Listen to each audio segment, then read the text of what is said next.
hasil mana?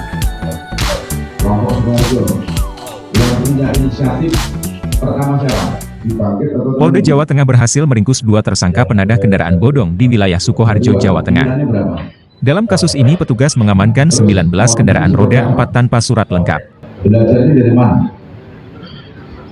Belajar dari Kedua tersangka yakni BK 52 tahun, warga Kecamatan Grogol, Kabupaten Sukoharjo, dan G 43 tahun, warga Mojogedang, Kabupaten Karanganyar. Sebanyak 19 kendaraan roda 4 berbagai merek dan 10 lembar STNK berhasil diamankan dari kedua tersangka BK dan G, ujar Wakapolda Jateng, Brigjen Polisi Agus Suryo Nugroho saat konferensi pers di lobi Mapolda Jateng, Kamis, 29 Agustus 2024. Menyampaikan rilis berkaitan dengan tindak pidana melakukan penadahan kendaraan bermotor roda 4. Kronologis pengungkapan kasus berawal adanya informasi masyarakat mengenai aktivitas penjualan mobil bodong di media sosial. Setelah dilakukan penyelidikan dalam jangka waktu 1 minggu, petugas berhasil mendapatkan pelaku di wilayah Sukoharjo, Jawa Tengah. Keduanya secara patungan bekerja sama dalam bisnis jual beli kendaraan yang tidak dilengkapi dengan dokumen. Mereka ditangkap selepas beroperasi sejak 2020. Rata-rata dalam 1 bulan mereka bisa menjual 3-4 unit. Modus kedua pelaku menggunakan media Facebook maupun WhatsApp untuk menjual kendaraan yang tidak dilengkapi dengan dokumen, ungkap Wakapolda. Sementara di Reskrimum Polda Jateng, Kombes Polisi Johansson Ronald Simamora menambahkan, pelaku ini berbeda dengan Lengek Squad yang beberapa waktu lalu juga diamankan. Dalam perkara ini pelaku mengumpulkan mobil tersebut di sebuah tempat cucian dan menjual dengan keuntungan rata-rata 2 kali lipat dari harga pembelian mobil. Kalau ini perorangan dia patungan kemudian membeli dari pihak debitur yang tidak mampu membayar kreditnya, kemudian ditawarkan lewat media WhatsApp untuk pembelian secara COD atau cash on delivery. Johansson menyebut para tersangka memperoleh mobil bodong dari daerah Jakarta, Bandung, dan Surabaya. Pembeli mayoritas dari Jawa Tengah. Sebelum terjual, mobil ada yang direntalkan dulu sambil menunggu pembeli. Korban yang paling dirugikan dari bisnis ilegal ini adalah pihak lesing, untuk mempertanggungjawabkan perbuatannya. Para tersangka diamankan di Rutan Mapolda Jateng dan dijerat dengan pasal 480 dan atau pasal 481 KUHP Jo pasal 55 dan atau 56 KUHP tentang penadahan barang hasil kejahatan dengan ancaman hukuman maksimal 7 tahun penjara. Dito, perwakilan Leasing BRI Finance Semarang menyampaikan apresiasi dan terima kasih kepada Polda Jateng yang telah berhasil menemukan mobil yang menjadi aset BRI Finance. Terima kasih kepada Polda Jateng yang telah berhasil menemukan salah satu mobil yang menjadi aset dari BRI Finance. Mobil ini telah hilang sejak tahun 2021 dan kini telah berhasil ditemukan. Dari Polda Jawa Tengah, Ning S melaporkan untuk Suara Baru. Roda 4 banyak kendaraan tersebut adalah kredit, termasuk juga kendaraan yang tidak dilengkapi dengan dokumen.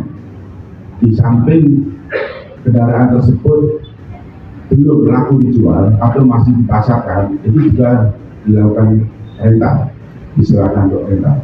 Modusnya menggunakan media, jadi baik lewat Facebook, WA untuk menjual kendaraan tersebut.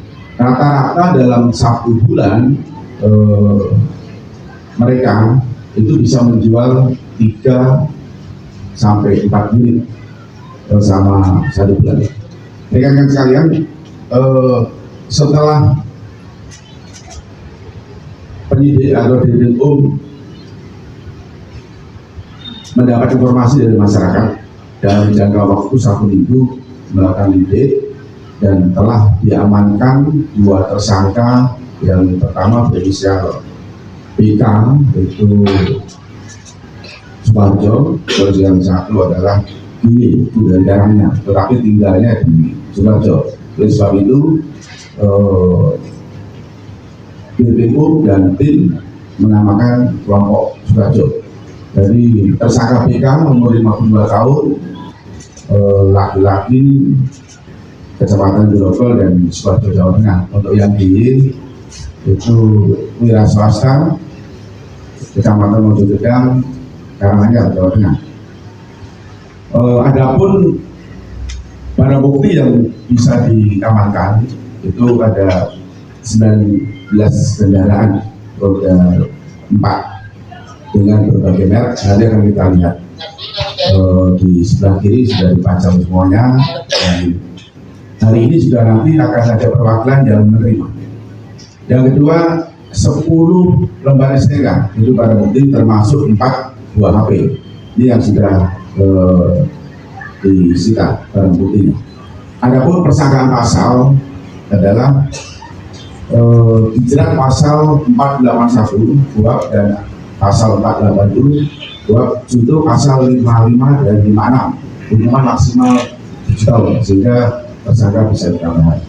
Maka dari itu, Polda Jawa Tengah menghimbau kepada masyarakat manakala akan membeli kendaraan agar betul-betul dicek surat-suratnya, harganya pantas tidak untuk dibeli. Syukur-syukur nanti bisa konfirmasi ke pihak kepolisian, ke Samsat, apakah kendaraan ini benar, apakah kendaraan ini ada surat-suratnya, atau kendaraan tersebut surat-suratnya palsu. Karena hasil pendalaman sementara banyak STNK yang melengkapi dari kendaraan tersebut adalah palsu.